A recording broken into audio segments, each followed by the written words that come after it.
Okay, this is just a review of what we covered yesterday, and I'll make it short and sweet because I don't want to bore you to death. Um, but we talked about lines and polylines basically. We talked a little bit about layers.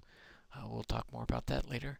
And we briefly went over a couple of simple modify or moving commands, that sort of thing.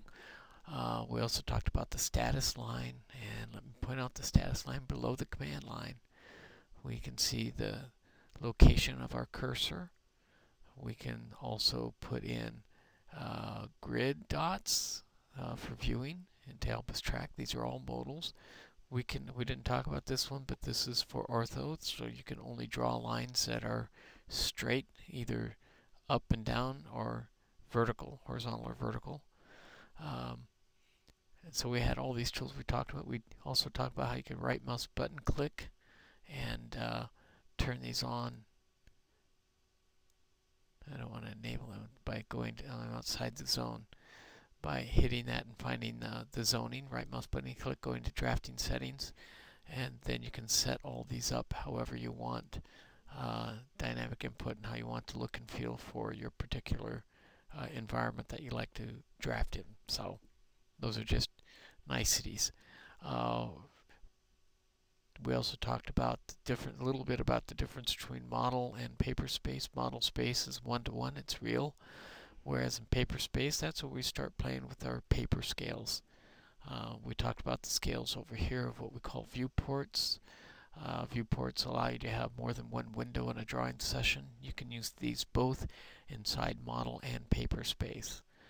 And then we talked a little bit over here about the workspaces, how you can change the toolbar settings so that you can, if you know how to customize your toolbars, you can only work with those tools that you need for at the time and get rid of all the clutter.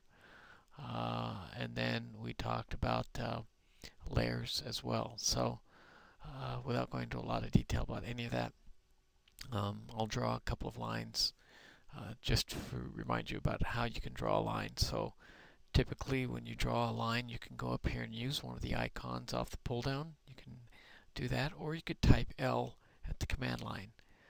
You can see it shows up here because I've got my dynamic input showing. So I type L and I specify a point. Now I could be explicit and tell it go to 0, 0 for my last location, or I could tell it to go #0, 0 and go right down to the origin of the drawing file itself. But in this case, I'm just going to click. You can see I can extend this out. Okay. And I've got the tab keys so that I can now type, say, 100 feet, hit the tab, and say I want to draw that at 0. Okay. Now I'm still in the line command, so I can continue this. So maybe I want to do the next one at 50 feet, tab, and do 22.5. Okay. Still in the command line, so I could do a lot of it that way. Another way I could do this, I didn't talk to you about it, but let me, just for the grins, I'm going to turn off my dynamic input. Okay, so now you don't see my input at all. But from the command line, if you look down at the command line, I'm going to hit @ sign. And now if I follow the @ sign with a distance, say 50 feet, and then a less sign, and I give it an angle of, let's say, well, let's do 45, an angle of 45, and then hit return. You can see it's drawing at that angle of 45. So I'm going to go back here. So just remember that you can draw things that way, although many times we don't. Not anymore. That was the old way of doing it. The one thing I didn't mention to you is that if I wanted to close this out, you can see that I've got to close and undo down here on my command line. If I hit C for close, and as long as I'm in this command, it'll go back to the very beginning point and close it for me. That works also equally as well for a polyline. So I can draw a line and a line, hit C for close, and it will take me right back to where I started. However, if I draw a line or a polyline and I start drawing, and I should break the command and then start up again, and then type close. Remember, it doesn't remember where I started drawing this line. It only remembers where I started the command, the time I started the command. So if I close, it's going to close back to where it remembers I closed last. Easy fix though. I can just grab one end of it and then move it to where I really wanted it to go. Okay? So that's basically drawing lines. Now in this case I've got two polylines, one short one here, and then a polyline you can see. Oh, I was in the line command. Never mind. I've got 4 lines. And the polyline command does the same thing. I'll hit PL for polyline, and I do recommend you learn those commands if you're going to be in AutoCAD often. Okay. And then I'll hit C for close. Close it. You can see the whole thing highlights and has stretch points on it. So I can then select a point and move them. Okay. So that's just one of the editing options. Grips are becoming more and more powerful, and you'll probably use those a lot more. There are other things that we could draw, which we did not go into yesterday. We talked a bit about the circle, and there's also an arc, 3-point arc, start, center. How do you want to draw your arc? So you have different ways, creation methods to draw an arc, and believe me, these can be confusing at times, how you draw an arc. But they do work, and they're a handy tool. We also have drawing lines. Everybody knows how to draw a center. We also can draw a circle by selecting one of these out of the group. You can do, as you can see in the picture, select one in the center, 2 for the radius, or you could just type the radius in that you want. Same with the center and diameter. You type in, or you click at the center of the circle that you want, and then you pull out the direction you want, or you could type in the distance of the diameter. Okay. Then you have a 2-point circle. Easy enough. You draw point 1 and point 2, and you can see in this case they've drawn point 1 and point 2 by selecting an arc, it looks like, and drawn the circle in the center of those arcs. You could also do it with 3-point, just 1, 2, 3, and draw a circle, or you can choose other means of drawing a circle. For instance, let me go ahead, I'm going to draw 2 lines here.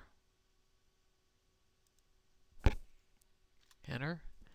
And I will draw a circle based upon the tangent radius. So if I do tangent, it will find the first tangent point on one line, second tangent point on another, and now it's going to ask me for a radius. I'm going to put in a radius of, I'm not even sure what the distance is. I'll try 25. And well, that seemed to fit pretty well. So now it's a tangent between those 2 lines.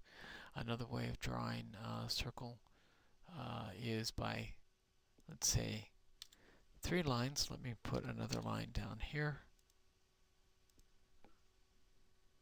Enter.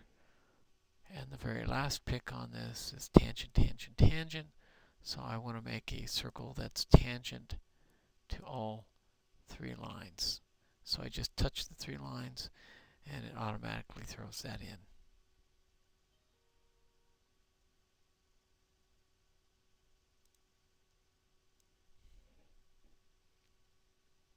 Okay, let's talk a little bit about some of the editing commands, or what we call modify commands. Let me get rid of what I've drawn here on the board. We'll start with a clean slate again. And you can see that we have a number of different tools here that we can use. Some of them you can do with grips, others you don't need the grips, but either way you could always use grips. Moving commands and scaling commands, offset commands, mirroring commands, erase command, array command. This one's explode, when you want to take a piece and explode it. So let's look at some of the basic commands. Let's start out with the basic move command. I'm going to go ahead and draw a rectangle.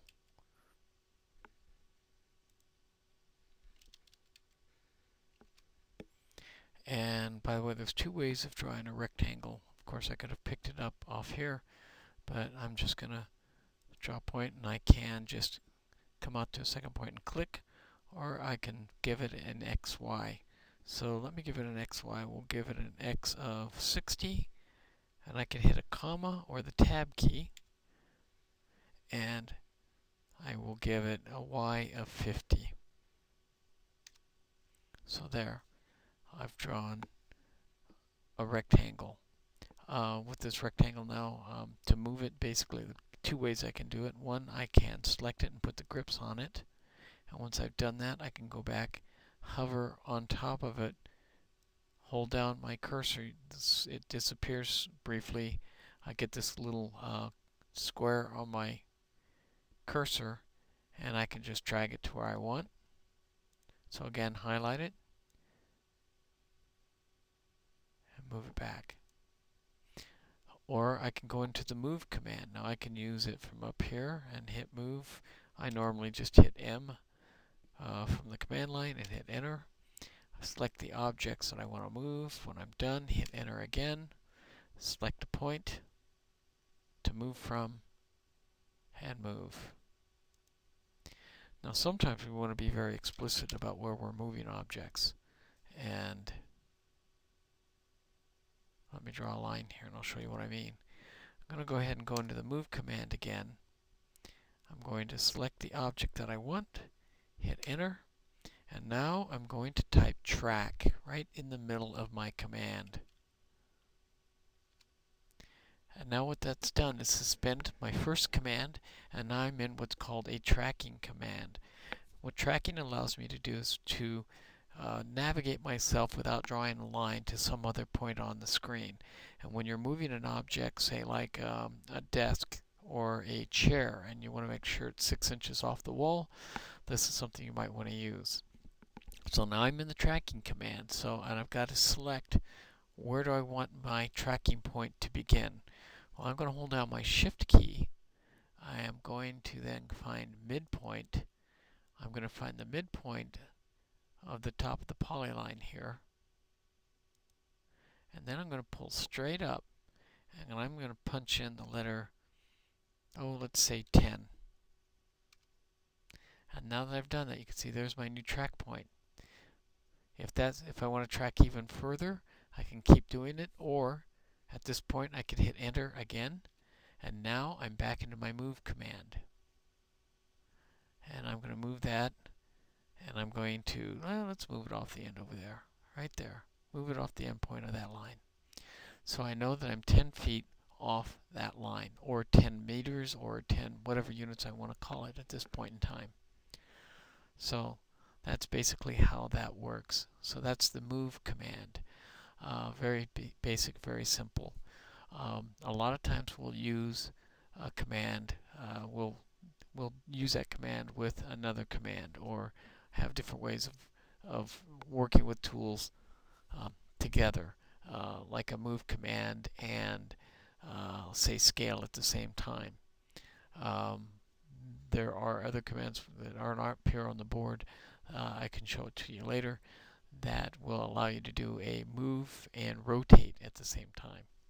In this case, we're